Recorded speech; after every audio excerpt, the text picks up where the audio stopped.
Ya, siapakah yang berdusta itu? Siapa yang berdusta? Ya, jumpa lagi sahabat. Ada yang bilang semua agama sama. Mantap, benar. Kalau semua agama sama, berarti kalau 7 agama di NKRI ini, ya, setiap hari kita berbeda memasuki tempat ibadah. Senin masjid, Selasa ke gereja, hari Rabu ke wihara. Ya, tuh konsistensinya kalau mengatakan menganut paham semua agama sama. Kalau kita bicara pendusta, ya,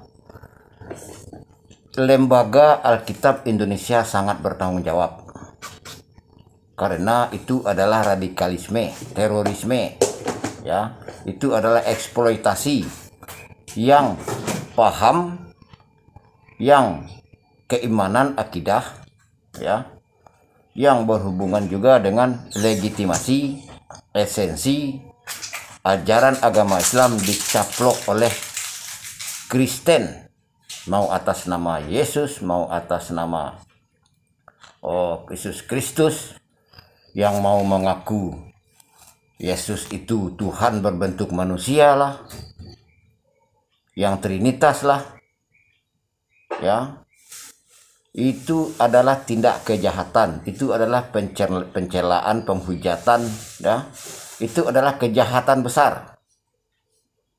Oke, kalian ada misionaris, ya, Kristen, Nasrani, Kristus, ajaran agama Islam mulai saat ini juga saya mulai ada misionaris dari versi ala Islam. Oke, balasan setimpal sahabat. Tidak semudah itu selama ini berkelanjutan, ya. Anda pendusta, penyesat, enak saja memakai istilah bahasa Arab yang dari Kristen, padahal itu rata-rata istilah yang Anda pakai 90% istilah ajaran agama Islam. Ini tindak kejahatan, ya, mulai dari istilah Alkitab, Allah, juru selamat, ya, yang kudus, yang nabi, yang rasul. Oke, kalian akan menerima setimpal, ya. Misionaris berhadapan dengan misionaris.